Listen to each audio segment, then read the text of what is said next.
Tem uma vontade irresistível de saborear a melhor informação?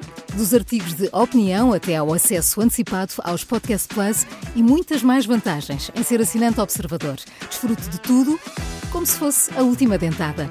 Não fique de água na boca e aproveite a nossa campanha limitada aos primeiros 500 assinantes. Assine agora em observador.pt por apenas 95 cêntimos por semana.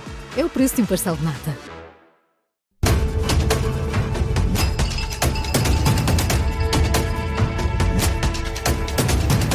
Este é o som do explicador da Rádio Observador, esta manhã sobre as medidas apresentadas ontem pelo Governo para a simplificação fiscal. E para isso convidamos para estar connosco Paula Franco, bastonária da Ordem dos Contabilistas. O Governo anunciou ontem um pacote de 30 medidas de simplificação fiscal, destinado, segundo o Executivo, a melhorar a relação de confiança entre contribuintes, empresas e Estado. Paula Franco, muito bem-vinda a este explicador. As medidas ontem apresentadas pelo Governo representam mesmo uma simplificação fiscal? Terão um impacto no dia-a-dia das empresas, na vida dos contribuintes, ou ficam aquém do que é verdadeiramente necessário uma reforma fiscal?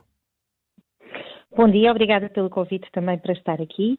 Bom, eu diria que qualquer uma das 30 medidas são importantes e são significativas, quer na vida dos contribuintes individuais, quer nas empresas.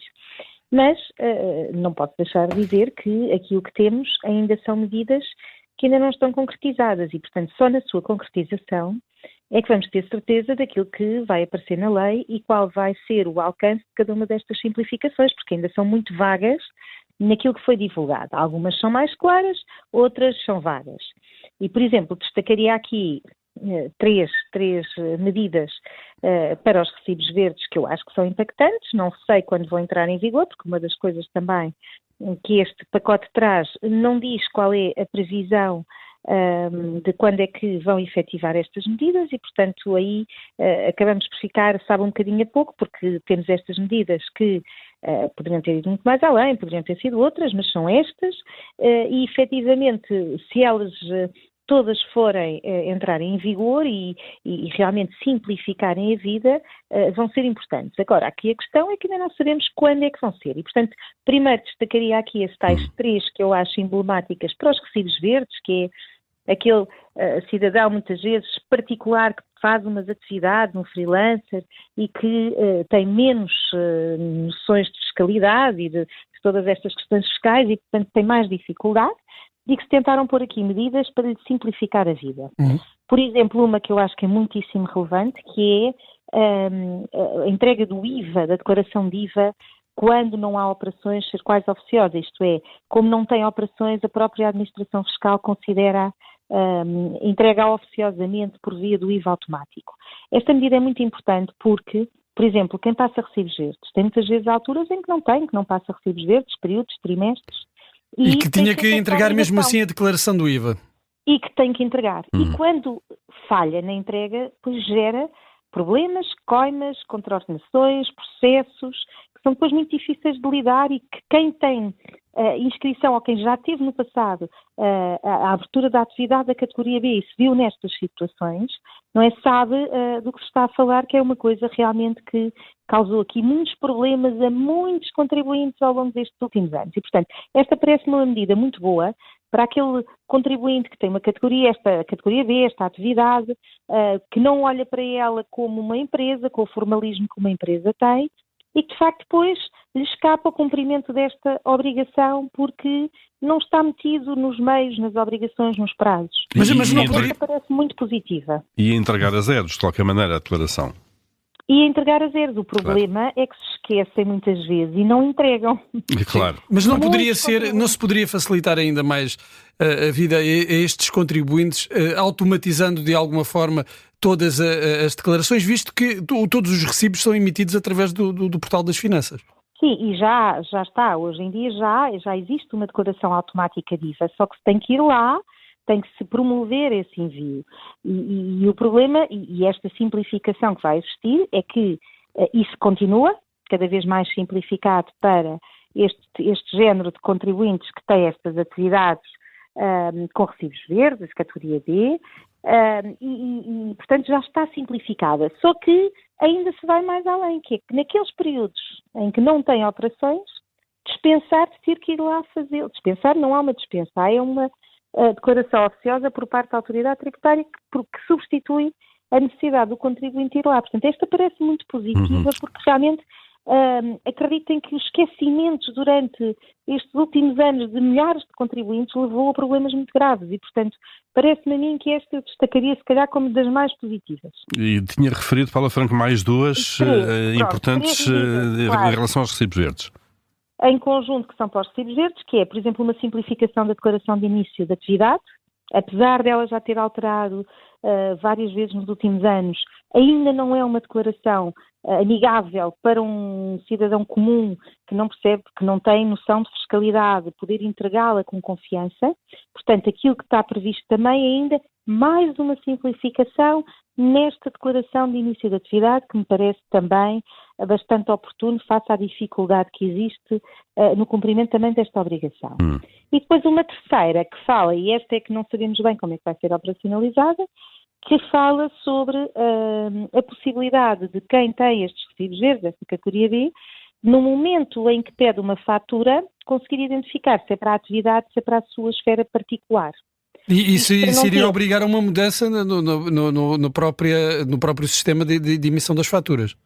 Pronto, esse é o senão, não é? Portanto, a parte positiva é este tipo de situações, não ter que ir ao e-fatura, como agora temos todos que ir até dia 25, validar e distinguir aquelas faturas que são para a atividade e as que não são, e vamos estar ali, todos os contribuintes que têm atividade vão estar ali algum tempo a perder a validar essas faturas, é de facto fazê-lo no momento do pedido da fatura, embora causa aqui, obviamente como referiu, algumas dúvidas de como é que o processo vai ser feito, não é? E se esse processo realmente for no momento da fatura em que nós vamos dizer no restaurante se é para a atividade ou não é, ou na loja se é para a atividade ou não é, vai exigir uma mudança dos sistemas de faturação, com custos de contexto e com custos, obviamente, e utilização de recursos. Poupa-se por um lado, simplifica-se, mas traz, obviamente, também aqui um acréscimo de ter que se alterar todos os sistemas de faturação. Portanto, vamos ver também como é que isto vai ser operacionalizado, porque ainda estamos a falar numa altura muito prematura, em que são apenas um conjunto de 30 intenções que ainda não estão quantificadas, materializadas e não sabemos exatamente como é que vão ser, apenas o que foi dito na conferência de imprensa, que deu algumas indicações sobre qual é que é o caminho que estão a escolher. Paula Franco, se lhe pedissem, de facto, as medidas mais prioritárias a pedir simplificação, era por aqui que escolheria, de alguma maneira? Bom, há algumas que estão aqui sim, para as empresas aquela há duas. do IVA e dos recibos verdes já percebemos que sim, até porque sim. impacta milhares de pessoas. Claro. Mas são mais aqueles informais que não têm muito contacto com a fiscalidade, não têm tanto conhecimento do site das finanças. Agora, eu destacaria aqui duas importantíssimas para as empresas, que é a simplificação da IES e revisitar o SAFT, que espero que seja quase para o revogar ou pouco ficar dele de como ele está atualmente. E, portanto, isso é significativo. Depois também a agilização do sistema de reembolsos de IVA. O que eu ouvi já agora não vamos explicar. Vamos só trocar isto por miúdos. O IES é a Informação Empresarial Simplificada, que é uma obrigação de todas as empresas anuais, não é? Em que, no fundo, enviam os principais indicadores da atividade. É uma declaração muito extensa, com muitos dados, muita informação que hoje já não faz sentido. Tem muitos anexos que hoje já não se utilizam, que a autoridade tributária ou qualquer um dos intervenientes que utiliza a informação da IES já não precisa. Portanto, o que está aqui indicado é que alguns vão desaparecer, mas eu acho que ainda se tem que ir mais além. Portanto, também não conhecemos ainda a norma completamente, mas há muito mais a fazer na simplificação desta IES. Por exemplo, só para se perceber, por exemplo, as microentidades, que são as empresas de pequenina dimensão, não é? Já estão dispensadas há muito pela diretiva comunitária da contabilidade de ter anexos na explicação das suas contas, portanto, mais detalhe. E a IES ainda não prevê isso e, portanto, estas microentidades continuam com a obrigação de enviar muitos elementos de empresas de maior dimensão porque isto nunca foi alterado. E, portanto, isto é extremamente importante que se olhe para isto e que se faça essa simplificação, porque isto são muitas horas de trabalho que não trazem mais-valia, que perde-se produtividade na economia e por isso agora... E Paula Franco, muitos destes indicadores que o Estado pede através da IES, por exemplo, o próprio Fisco já não os tem à partida através das comunicações regulares de faturação, de custos e por aí fora? Não, muitos deles não. Estes não. Muitos deles não. Portanto, vamos lá ver, a informação da IES é uma informação mais completa, contabilística, com dados que dão informação pormenorizada sobre as opções, o porquê de muitas das situações de mensuração, por exemplo, dentro daquilo que são os seus ativos, passivos das empresas. Portanto, vai muito mais além daquilo que tem através das faturas. Paula Franco, os contabilistas, melhor do que ninguém, sabem quais são as principais dificuldades das empresas na relação com o Estado e com a autoridade tributária.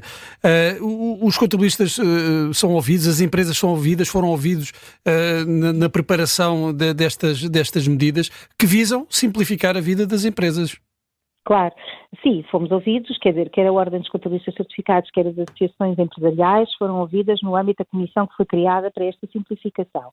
E ainda bem que é assim, porque efetivamente uma das coisas que ontem o Sr. Ministro das Finanças disse logo no início das suas declarações foi que agradecia à autoridade tributária e que a autoridade tributária teve um peso muito grande nas sugestões que fez, e isso é um bocadinho assustador, porque não é a autoridade tributária que tem que ter a sua vida simplificada, ela também tem que ter, obviamente, para trabalhar melhor, mas são as empresas que criam produtividade, criam riqueza, que têm que ser mais produtivas e criam riqueza, têm que ter a sua vida simplificada, portanto... E que outras medidas, então, no seu entendimento, poderiam ser desde já aplicadas para facilitar a vida das empresas, também para diminuir os custos que as empresas têm com todos os processos fiscais?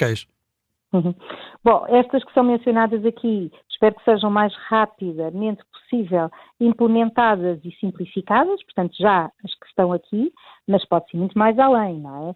Por exemplo, há uma obrigação que decorre este mês, que não faz sentido nenhum, que é a comunicação de inventários. A comunicação de inventários à autoridade tributária, essa até faz sentido, mas há uma coisa que a maior parte do cidadão comum não sabe, que é as empresas que não têm inventários têm todas que ir lá pôr um picozinho, entrar no site da AT, pôr um picozinho a dizer eu não tenho inventários.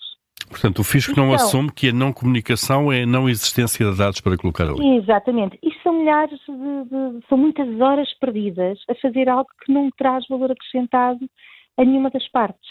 E, portanto, de facto, isto são questõezinhas pequeninas que para a generalidade, obviamente, parece pouco perceptível, mas se tiverem noção, temos 500 e qualquer coisa mil empresas e que se calhar só 20% é que têm inventários e as outras vão ter que ir lá todas pôr um pico, imagina as horas e os recursos que se utilizam. E o não cumprimento dessa obrigação, o não cumprimento dessa obrigação acarreta consequências, custos para as empresas? Claro, como qualquer falta, não é? Claro que se pode sempre pedir o afastamento das coimas, mas requer mais uma vez recursos, não é? Para já não têm sido aplicadas coimas, mas podem ser em qualquer momento, é um incumprimento declarativo como outro qualquer e podem ser aplicadas e efetivamente, porque depois não leva à receita e cumpre os requisitos do pedido do afastamento da coima, se entretanto tiver sido cumprida a obrigação, pode-se pedir o afastamento, mas já viu que a quantidade de recursos que isto gera, a implementação de um processo por parte da AT, o pedido de afastamento por parte do contribuinte, quer dizer que é perfeitamente necessário numa obrigação que não traz mais valia para ninguém. Portanto, é de facto, são horas que se perdem sem trazer produtividade. Portanto, há muita... E dei-lhe um exemplo que é agora, que está a decorrer o prazo e que termina agora em janeiro, mas como este existem muitos outros e, portanto, muita coisa que foi implementada nos últimos anos para declaração de rendimentos isentos, rendimentos não sujeitos, ou picos que se têm que fazer em determinadas circunstâncias, de facto não se percebe o valor acrescentado que trazem, nem à autoridade tributária, nem aos contribuintes. Paula Franco, a Ordem dos Contabilistas Certificados tem certamente quase um apanhado, diríamos nós, de todas essas práticas que são exigidas aos contribuintes e que têm pouco ou nenhuma utilidade. Vai ser feito de alguma forma, da informação que tem, o Governo quer avançar neste caminho, olhando para esse tipo de práticas que devem ser alteradas? Eu acho que tem vontade, pelo menos, desta comissão e deste primeiro pacote das 30 medidas, não é? Aquilo que percebemos é que há vontade de o fazer, não é? Agora, eu acho que, acima de tudo, mais do que a vontade é concretizar, e uma das coisas que acho que podiam ter avançado ontem no Conselho de Ministros era já a concretização de algumas destas medidas para criar essa confiança na economia de que esta vontade de simplificar, esta vontade de eliminar procedimentos redundantes já começava a ser uma realidade. Uma das medidas que efetivamente se concretizem. Uma das medidas que foi destacada, até porque tem impacto na vida de quase todos os cidadãos, é a alteração dos prazos do Imposto Único de Circulação. Parece-lhe que é uma medida que terá um impacto grande, ou era uma medida relativamente desnecessária? Bom, eu aí diria que eu sinceramente fiquei um bocadinho... percebemos na conferência de imprensa qual era o prazo que ia existir, não é? Primeiro diria que em tempos já passados havia uma data fixa, digamos, para o pagamento do IUC, e depois foi alterada ligando essa data à matrícula das viaturas. E de facto isso causou muito incumprimento porque as pessoas não se lembram, não têm sempre presente qual é a data da sua matrícula e de facto gerou incumprimento generalizado. Portanto, mudar esta norma e passá-la para uma outra data, parece-me a mim, para uma data fixa, parece para todos igual, parece-me a mim positivo. Confesso que não escolheria fevereiro e outubro, no caso de serem duas prestações, acho que ia ser até ao final do ano, porque assim permitia aos contribuintes que durante o ano cumprissem a sua obrigação e até 31 de dezembro todos tinham que cumprir. Acho que era mais fácil para todos nós. Bem que, pronto, a fixação de uma data, neste caso será fevereiro, é uma questão de hábito para que todos nós nos habituemos, mas é sempre melhor do que a data da matrícula que leva a que cada um de nós se tenha que lembrar qual é essa data e que gerou incumprimento no passado. E agora ainda gera incumprimento. Estamos quase a chegar ao fim deste explicador. Tanta mudança que há para fazer, tanta simplificação que há para fazer e não se faz, ou vai-se fazendo lentamente, porque há uma cultura ainda no Estado português ou na própria AT de manter procedimentos mesmo obsoletos ou desnecessários, apesar disso, não os abolir. Porquê? Porque é uma questão de poder, é uma questão de simplesmente deixar andar, muito português deixa andar? Bom, pode ser tudo isso, não é? Eu acho que acima de tudo muitas vezes são processos difíceis em que se tem que ouvir muitas partes e depois as partes umas acham de uma maneira, outras acham de outra e a verdade é que se vão arrastando e não se concretizam. Eu acho que este governo tem essa oportunidade, não tendo tanta margem se calhar para questões orçamentais e para questões que possam impactar com a despesa e com as receitas, é trabalhar nesta matéria. Portanto, tem aqui imensas oportunidades para simplificar a vida dos cidadãos e das empresas, mas mais importante do que as oportunidades é concretizarem-nas.